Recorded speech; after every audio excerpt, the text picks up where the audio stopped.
চাষি বন্ধু, ধান চাষের প্রথম পর্যায়ে আমরা চলে এসেছি। এখন আমরা ধান চাষের দিকে লক্ষ্য রাখবো। তো ধান চাষে প্রচুর পরিমাণে ফলন নিতে হলে, সুস্থ স্বাভাবিকভাবে কম খরচে ধান উৎপাদন করতে হলে কয়েকটি বিষয় সবথেকে গুরুত্বপূর্ণভাবে খেয়াল রেখে ধান চাষ করা উচিত। তার মধ্যে প্রথম যে বিষয় সেটি হচ্ছে বীজ নির্বাচন। আপনি কোন বীজ লাগাবেন সেই বিষয়টি সবথেকে গুরুত্বপূর্ণ। এই বিষয়টির উপরেই নির্ভর করবে আপনার ধানের ভবিষ্যৎ। তো অবশ্যই যে কোনো ধরনের ধান বীজ লাগাবেন না। পাশের চাষি যে বীজ লাগাচ্ছে সেই দেখে আপনিও সেই বীজ সংগ্রহ করলেন। সেই চাষির যদি ক্ষতি হয় তাহলে আপনারও ক্ষতি হবে। এই ভেবেই অনেকেই ধানের বীজ বা অন্যান্য যে কোনো ফসলের বীজ সংগ্রহ করে থাকেন। এটা সবথেকে বড় বোকামি।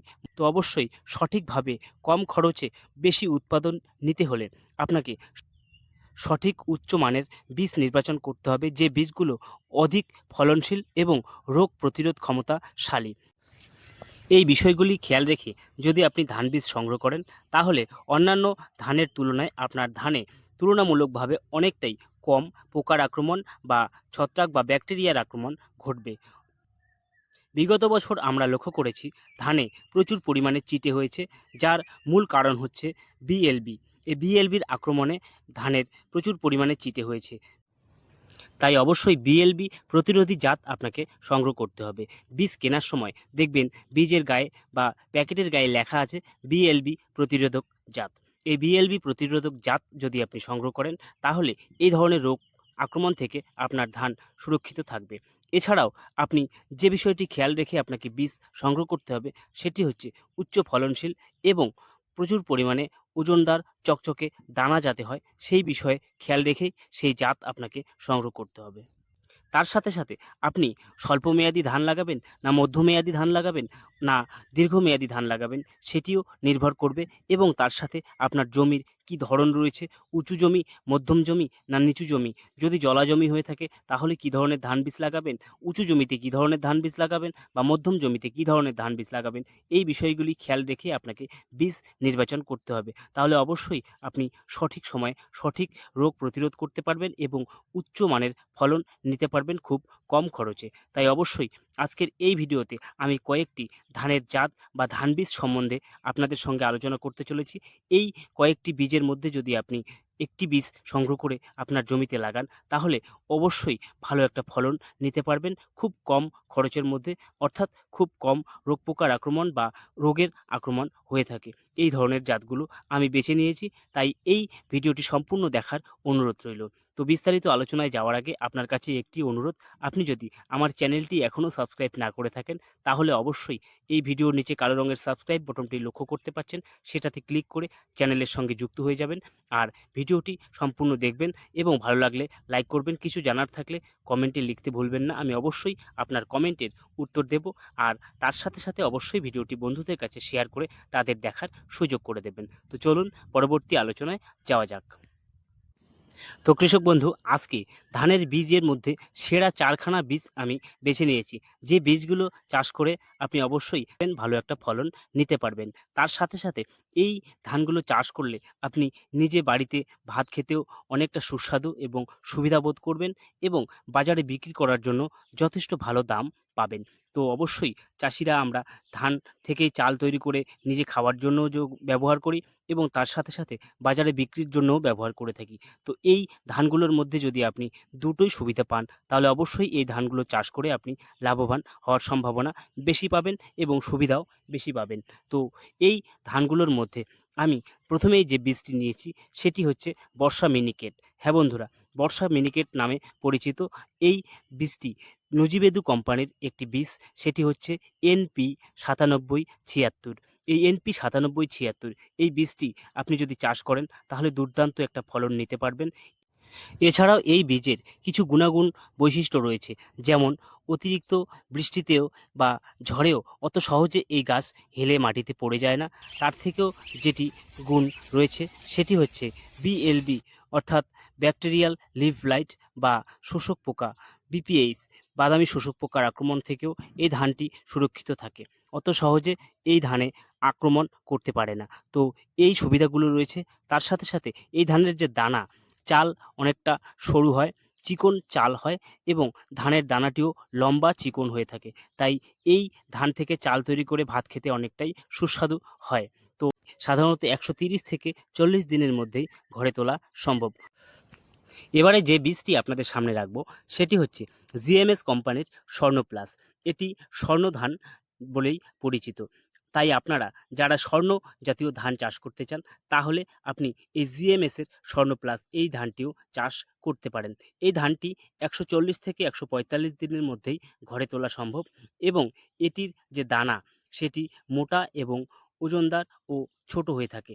তো অবশ্যই চালও ছোট এবং ওজনদার মোটা হবে। তো অবশ্যই এই ধানটি খেতেও অনেকটা সুস্বাদু হবে আর বাজারে বিক্রি করার জন্য যথেষ্ট উপযোগী হয়ে থাকে। তো আপনি চাইলে এই বীজটিও সংগ্রহ করতে পারেন। এটি অবশ্যই উচ্চ ফলনশীল উন্নত মানের একটি বীজ।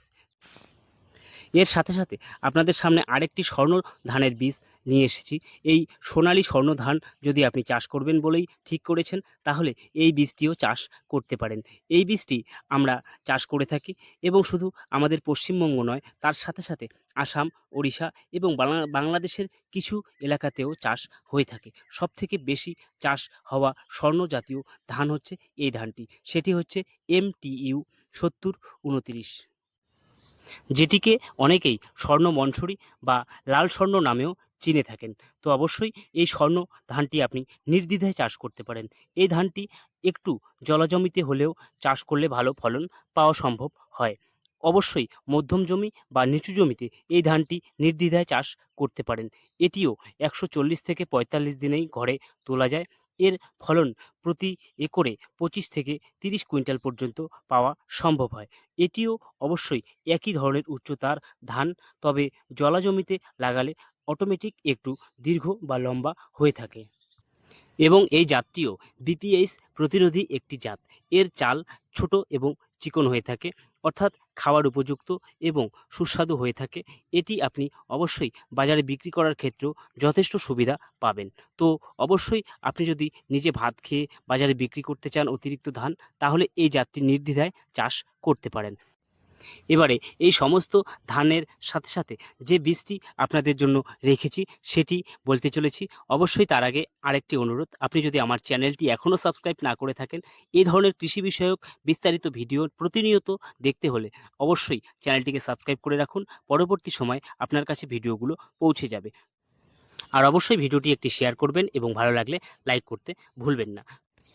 তো এতক্ষণে যে বীজগুলোর কথা আপনাদেরকে বললাম, এই বীজগুলোর থেকেও দারুণ ফলন দেয় এবং অতিরিক্ত রোগ প্রতিরোধী ক্ষমতা রয়েছে এমন একটি বীজ সম্বন্ধে আপনাকে বলতে চলেছি।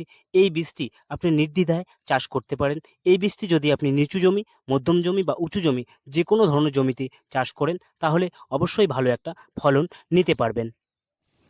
এই বীজটির কিছু গুণ রয়েছে, সেটি হচ্ছে বিশেষ করে বিএলবি বা বিপিএইচ প্রতিরোধী একটি জাত, অর্থাৎ ব্যাকটেরিয়াল লিফ লাইট বা ব্যাকটেরিয়াল শীথ ব্লাইট এই রোগগুলো অতি সহজেই আক্রমণ করতে পারে না এবং তার সাথে সাথে যে শোষক পোকা বা বাদামি শোষক পোকা যেটিকে বিপিএইচ বলে থাকি, অর্থাৎ অনেকে আবার কারেন্ট পোকার আক্রমণও বলে থাকি, এই পোকার আক্রমণও তুলনামূলকভাবে খুবই কম পরিমাণে হয়ে থাকে। তো এই প্রতিরোধী ক্ষমতা নিয়েই যে বীজটি তৈরি হয়েছে সেটি হচ্ছে পান কোম্পানির যমুনা ৮০৪। এই যমুনা ৮০৪ আপনি নির্দ্বিধায় চাষ করতে পারেন। এই যমুনা ৮০৪ আমার পছন্দের সেরা একটি জাত। এটি অবশ্যই মোটা এবং ওজনদার ধান হয়ে থাকে, যা চকচকে দানা এবং অন্যান্য ধানগুলোর তুলনায় যে পরিমাণ দানা উঠবে ১ কেজি ওজনে, তার থেকে অনেক কম পরিমাণ দানায় ১ কেজি ওজন দিতে পারে এই ধান। চিটের পরিমাণ খুবই কম হয়। তাই অবশ্যই এই জাতটি আপনি চাষ করতে পারেন।